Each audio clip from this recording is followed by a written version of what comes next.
Hello, and welcome to the list of my personal favourite hit songs of 1993. In this year, the highest grossing film was Jurassic Park, the highest rated TV show was Home Improvement, and the biggest selling album was Mariah Carey's Music Box. Now, I said in the last video that 1993 was a very hit or miss year for me, and this time around we're going to talk about the hit songs that, well, hit the mark, obviously, if you can't tell by the title already. You know, I have to say that as I write more and more scripts for these year-end videos, I find myself realising that the worst list is for comedy, while the best list is for sincerity. I mean, I do all of my lists based on my genuine opinions on the song and not based on how much comedy material I can bring out of them, but you kind of understand my point, right? I just kind of find it hard to make fun of songs I actually like. Well, it's much easier to rant and rave and be snarky about the bad stuff. And I just want to say that before we get into this list, my number one for this year was a tight race between 4 songs, which is something that I haven't dealt with my previous best lists, as in those cases I already had a pretty strong idea of what was going to be my number one before sitting down and ranking them. So this is kind of new for me, and honestly any of these songs could be my number one any other day depending on my mood, but this is my ranking based on my current feeling as of now, so yeah, don't take it as gospel, and well, the rankings are always arbitrary anyway, but anyway, I should just stop rambling and get on with the list. Criteria, as always, is anything that debuted in Billboard's year-end list for 1993, the European Hot 100 year-end list for 1993, or anything that hit the top 10 anywhere in the world that didn't make either list. Now let's get on with the show.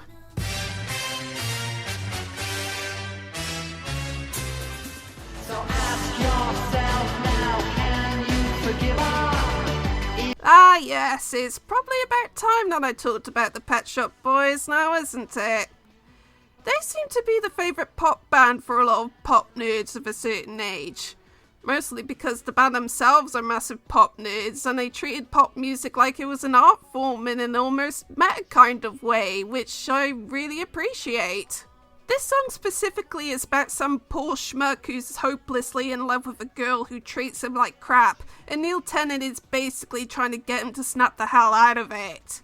There's one specific line in the song that you could argue was ahead of its time. It's the one where one of the negative things checked off about the girl was that she's a rock purist who makes fun of you for liking disco. In 2023, where poptimism has firmly taken over the musical discourse, I can't help but have a little smirk over that one. I don't really have much else to say about this one.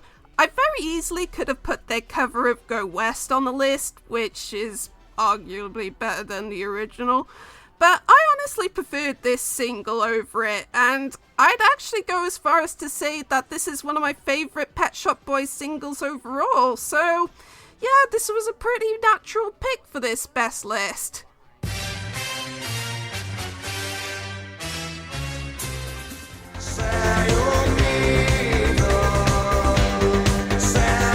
Okay, so for those of you who don't know, this band was a very big deal in Italy in the 90s, and this song, from what I can tell, was their biggest hit.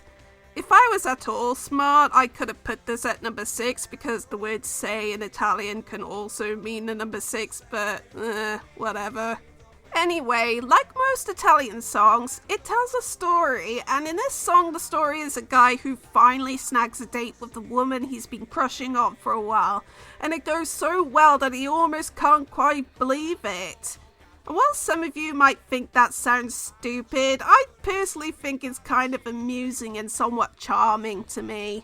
When I was first deep diving into popular Italian songs while I was learning Italian, This one immediately trenched itself into my brain with that melody in the chorus. Oh, and that house synth riff, which is just like a cheat code to get my brain to like it.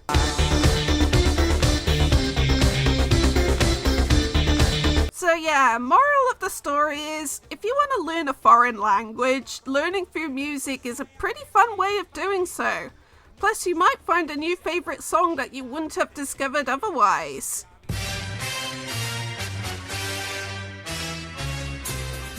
What is love? Baby, don't hurt me. Don't hurt me. Yes indeed, folks. I am including that meme song that spawned all those gifs and gives us all the sudden compulsion to bop our heads in unison as soon as we hear it. But I do want to make clear that outside the meme, I do think this song is legitimately great. I mean, there's a reason why it's probably the most iconic song of the whole Eurodance scene. It's just relentlessly catchy all the way through, from the "What is love, baby don't hurt me" line, to that bouncy bass line that has you bopping away throughout the whole song, to the house synth riff, to the female vocals. It's basically audio crack. Now, I mentioned in the last video that I'm a massive apologist for this kind of music, because this stuff was pretty much everywhere during the mid-90s, which was around the time that I started to become conscious enough to start paying attention to music. And yes, my little autistic brain responded very well to this kind of incessantly catchy music, so all of this just brings back a lot of happy memories for me. This is a pretty surface level dance song, so it doesn't really need any deep analysis from me. Not that it's a bad thing, obviously, it's just is what it is.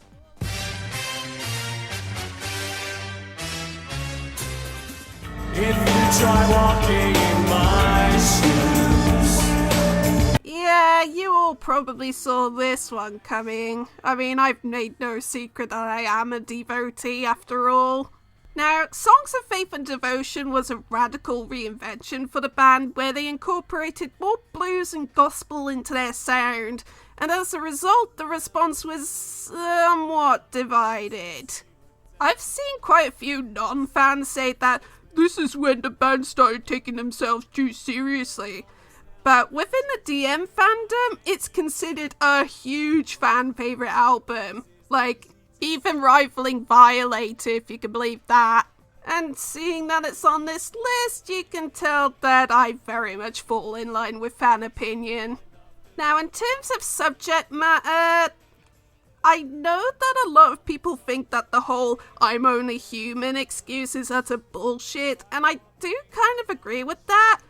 But this song doesn't fall into that category for me, because as the song itself states, they're not asking for forgiveness. They're just asking you to understand them before casting any judgment. It's a rather nuanced take, and I like that.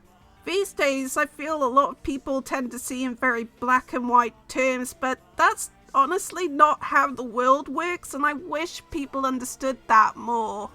And honestly, that subject feels very appropriate, considering that in this album cycle, the band were 50 Shades of Dysfunctional. I mean, I won't go into detail because, trust me, you can make an entire documentary about how messed up they were. So much so that the one sane man in the band holding everything together ended up quitting afterwards. So while it marked an artistic high point, it did come at a major cost at the end.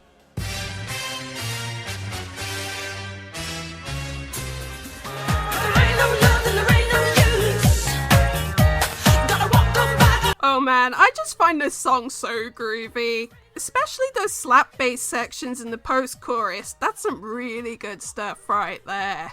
The song is basically telling off some good-for-nothing guy to go and sling his hook. And it feels so fun and righteous in doing so in a dance music context. I'm actually kind of surprised that Beyonce hasn't covered this song yet. Now, it's worth pointing out that the late 80s, early 90s were basically the peak years of the legendary Hacienda nightclub in Manchester, which is where the band formed.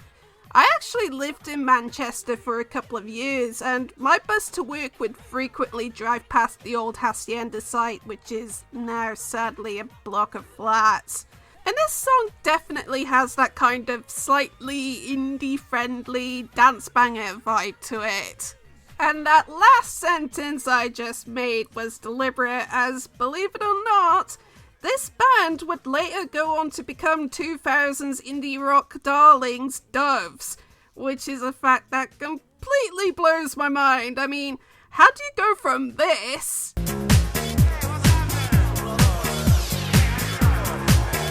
to this?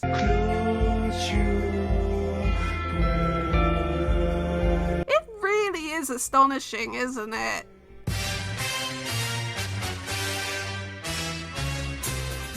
Let's come together right now. Oh boy, I'm really hoping to God that the song's music video doesn't get this video flagged by the YouTube overlords. I mean, if the video can be on a freaking Vivo account without issues, then there's no reason I can't, right? Right? But anyway, I just really love that ambient, almost psychedelic synths that plink and plonk across the song, almost to the point where I feel like it's trying to hypnotize me. I know it certainly makes me want to do a wavy dance in a dark room with one of those starry projector thingies. Now, admittedly, the lyrics are kind of your bog standard, let's live together in harmony, hippy-dippy stuff, but I've never really cared about the lyrics in this song. But actually, thinking about it just now, it does actually fit in with the whole psychedelic vibe it's going for. Now, this is going to be another short segment because I don't really have much else to say about the song. I apologize, but it's not that really deep and there's nothing wrong with that, but hey, what can you do? Now, we're getting to the top 4 now, and I have to say that it really speaks as to how strong a top 4 is when this song is only number 4.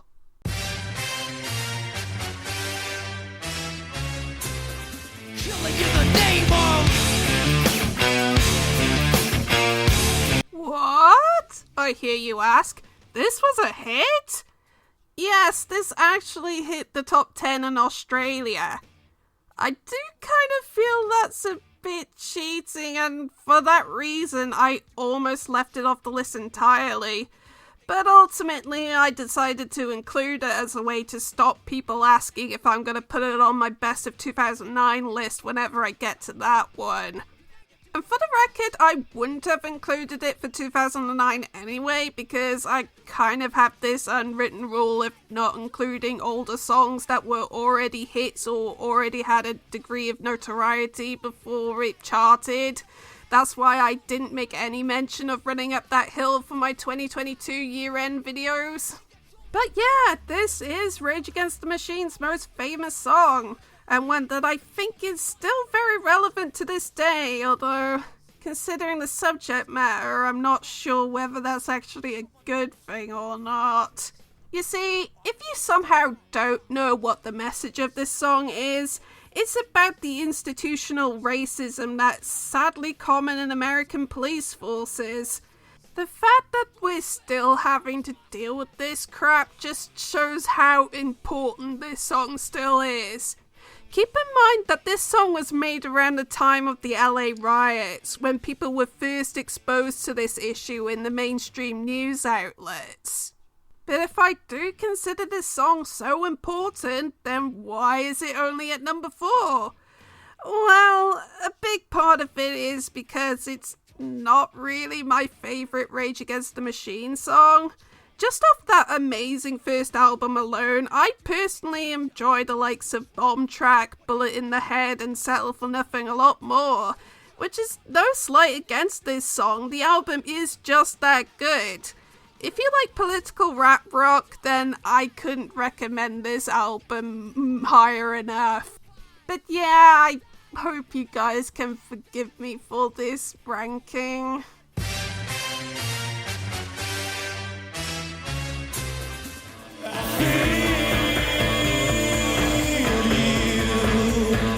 Yeah, that's right. I'm putting 2 Depeche Mode songs on this list. I know most people kind of have a 1 song per artist rule with these year-end lists, but I personally think that's a bit too restrictive. Rather, I have a kind of unwritten 2 songs per artist rule in the list proper. They can have an unlimited amount of honourable mentions. But yeah, this was the big lead single from the aforementioned Songs of Faith and Devotion album, and from what I understand, this song threw people for a massive loop when it first dropped. And that's exactly what the band wanted. They specifically chose this song to lead off with in order to create the biggest shock effect on everyone. And that was a very smart decision because as a big statement of intent, it really does set the tone for the rest of the album. In fact, it's the very first song on the album. It's big, it's bombastic, and it's bloody amazing in my book. The obvious star of this whole song is that dirty blues guitar riff that blasts throughout the majority of the song. Seriously, I truly believe that Martin Gore doesn't get anywhere near as enough credit that he deserves. I mean, the dude is self-taught and he came up with this riff. Like, come on. And maybe this pick will help put to bed the idea that I'm a total prude, because I actually think the song is kinda sexy. I mean, I imagine it would work well in the bedroom, and I think I should probably stop there before I get too carried away and this video ends up getting flagged by YouTube. Oh boy, as if the Sweet Harmony video didn't already get me into hot water as is.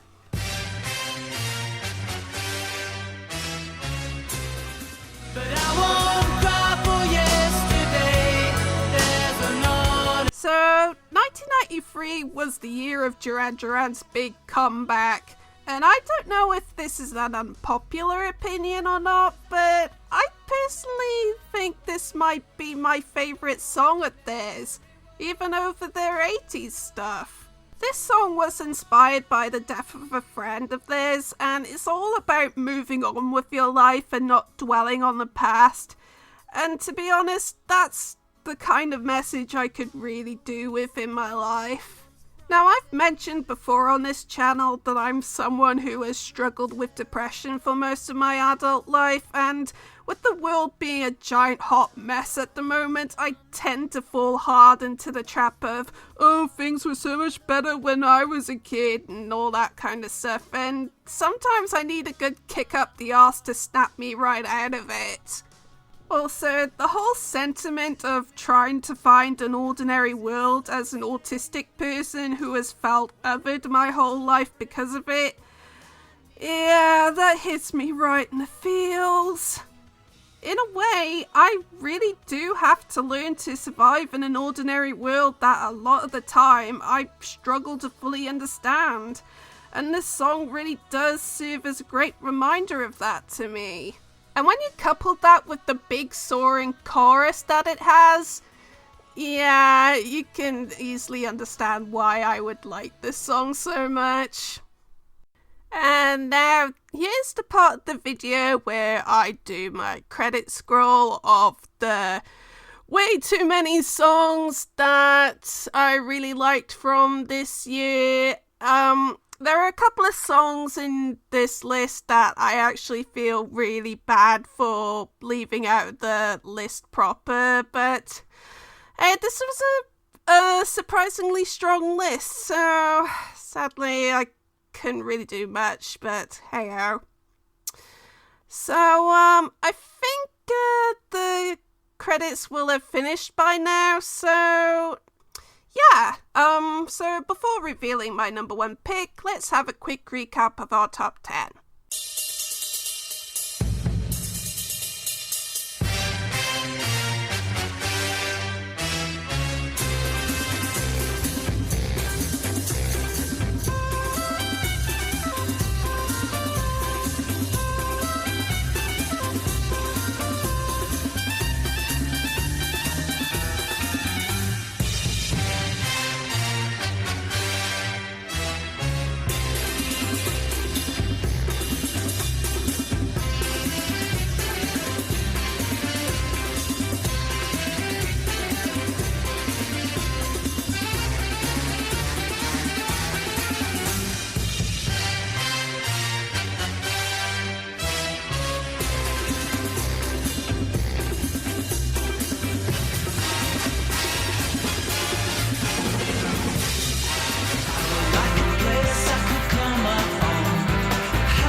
honestly, I kind of feel like I'm getting a bit too predictable with having my favourite 80s bands top my 90s best lists. I promise this will be the very last time I do this, I swear. But anyway, it shouldn't come as a surprise to you that I really do like New Order, and honestly I think this is a top 5 song of theirs in their discography. And considering that they've had some great singles over their career, that is really saying something. I mean, right from the get-go you have that intro that cuts between this single synth chord and the guitar riff. Already I'm pumped up for the rest of this song. And it definitely delivers with this bright melody and overwhelming feeling of optimism. From what I can decipher from the lyrics, this song is about looking forward to a brighter future and not having any regrets about the past, which is a sentiment that I very much hold right now. I mean, I have way too many regrets in my life that still haunt me, and I've already said that I want to be more proactive and positive in my life. So yeah, I think it's fair to say that this song's sentiment is really hitting the spot for me as of recording. Also, if you want a cheap laugh, this song spawned an infamous Top of the Pops performance where they had to mime the song on the set of Baywatch for some weird reason. Because there's nothing I associate more with a bunch of gloomy Manc post-punk veterans than Sunshine and Bikini Babes. Now, as I said earlier, it was a really tough call between this and the other 3 songs below it for my number 1 spot, but in the end, I just felt choosing this was the right call at the moment. I might change my mind at some point in the future, but for right now, I will say this is my favourite hit song of 1993. So that's it. That's the best hit songs of 1993 all done. So, obviously, what's going to come next is the worst hit songs of 1994, and, until next time, I'll see you around.